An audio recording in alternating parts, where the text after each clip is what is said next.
Hello everyone, আসসালামু আলাইকুম। বরাবরের মতো আজকে নিয়ে আসলাম আমার নিউ ব্লগ। সকালে উঠে আমি পরোটা বানাচ্ছি।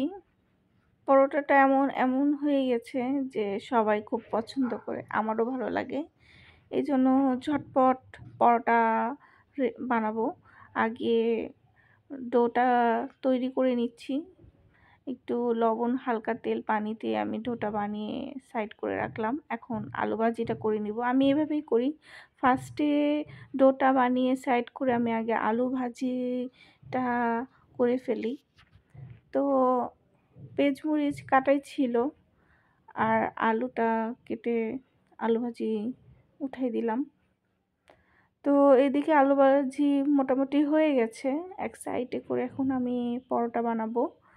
তো কিছুক্ষণ রেখে দিলে হয় কি যে ডোটা একদম সফট হয়ে যায়।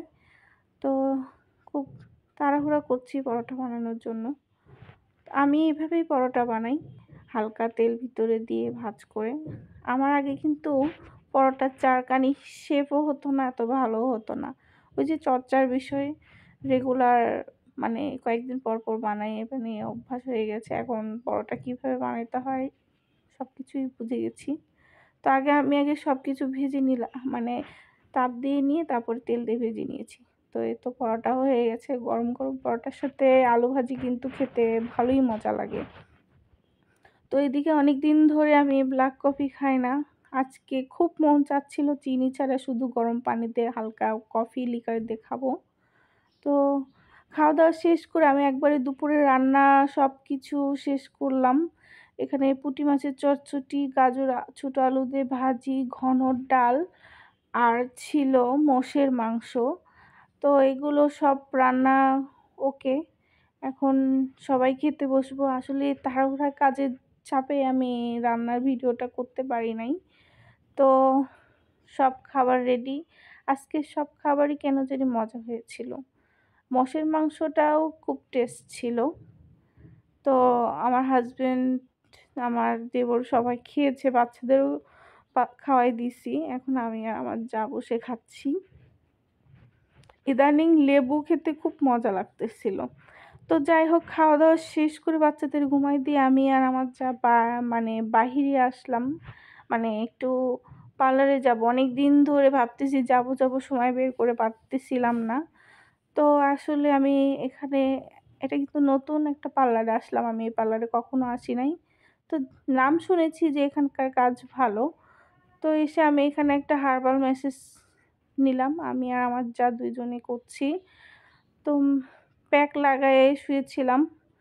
আর মানে ম্যাসেজ করাটাও একটা ধৈর্যের বিষয়। হালকা হালকা ঠান্ডার ভিতরে, মানে প্রচুর ঠান্ডা লাগে। তো যাই হোক, অনেক দিন ধরে পার্লারে আসা হয় না। তো অল ওকে, মানে মেসেজ কমপ্লিট। এখন বাসায় যাওয়ার পথে এখানে 99 একটু ঢুকলাম। আমার টি টেবিলের একটা মানে টি টেবিলের কাগজ দরকার ছিল। তো আমি এখান থেকে কিনলাম। তো কেনাকাটা শেষ করে একটু ঘুরে ঘুরে দেখতেছিলাম। আমি এই 99-এ কখনো আসি নাই, মানে এইখানকার। তো ঘুরে ঘুরে দেখতেছিলাম। অ্যাকচুয়ালি 99 না, 99 প্লাস। মানে আপনার 900, মানে 99 টাকার চেয়ে 99 প্লাসের জিনিসপত্রই বেশি এখানে। তো যাই হোক, সব দেখতেছিলাম।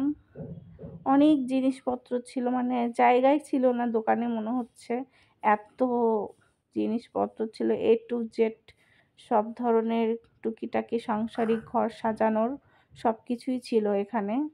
তো ঘুরে ঘুরে দেখতেছিলাম। তো বাসায় এসে নাস্তা রেডি করলাম। মানে নাস্তা বলতে কি, আমি এখানে বগুড়া থেকে আলুর চিপস নিয়ে আসছিলাম। তো চিপস ভাজা হয়ে গেছে। আর এখানে আমার হাজবেন্ড দেশি মুরগির বিরিয়ানি, সেটা ও নিয়ে আসলো সবার জন্য। খেতে কিন্তু মানে খুবই টেস্ট ছিল। মানে মানে এখানে দেখতেই পাচ্ছেন সব কিছু শুকনো, মানে পোলা, ডিম, তারপরে মুরগির মাংস। এটা কিন্তু দেশি মুরগি, কিন্তু টেস্টটা ছিল একদমই খুব অসাধারণ। আছে না যে রোস্টের বিরিয়ানির সাথে মানে একটু রোস্টে যেরকম মশলা বা এরকম হলে হয়, কিছু না, জাস্ট এটা শুকনোই খুব মজা ছিল। পোলাটা মনে হচ্ছিল যে ডিম আর মাংস লাগবে না, এমনি পোলা খেলেই হবে। তো আমি কিন্তু ফার্স্ট টাইম সুজির হালুয়া রান্না করলাম। হালুয়াটা আমি ঘি দিয়ে ভেজে নিয়েছি, তারপরে ১ কাপ চিনি দিলাম, তারপরে দুধ দিয়ে ভালোভাবে নেড়ে-চেড়ে ভেজে নিচ্ছি। ফিনিশিংয়ের ক্ষেত্রেও কিন্তু আমি লাস্টে একটু ঘি দিয়েছিলাম। তো আমি যেভাবে পারি।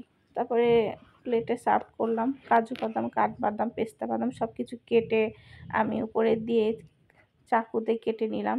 কেটে নিয়ে সব আমি ডেকোরেশন করলাম। এটা কিন্তু আমার ইউটিউবের চ্যানেলে দেওয়া আছে। যতটুকু পারি দেওয়ার চেষ্টা করি। তো এই ছিল আজকের ভিডিও। সবাই ভালো থাকবেন। আমার পেজটাকে লাইকস, কমেন্ট অ্যান্ড শেয়ার করবেন। আল্লাহ হাফেজ।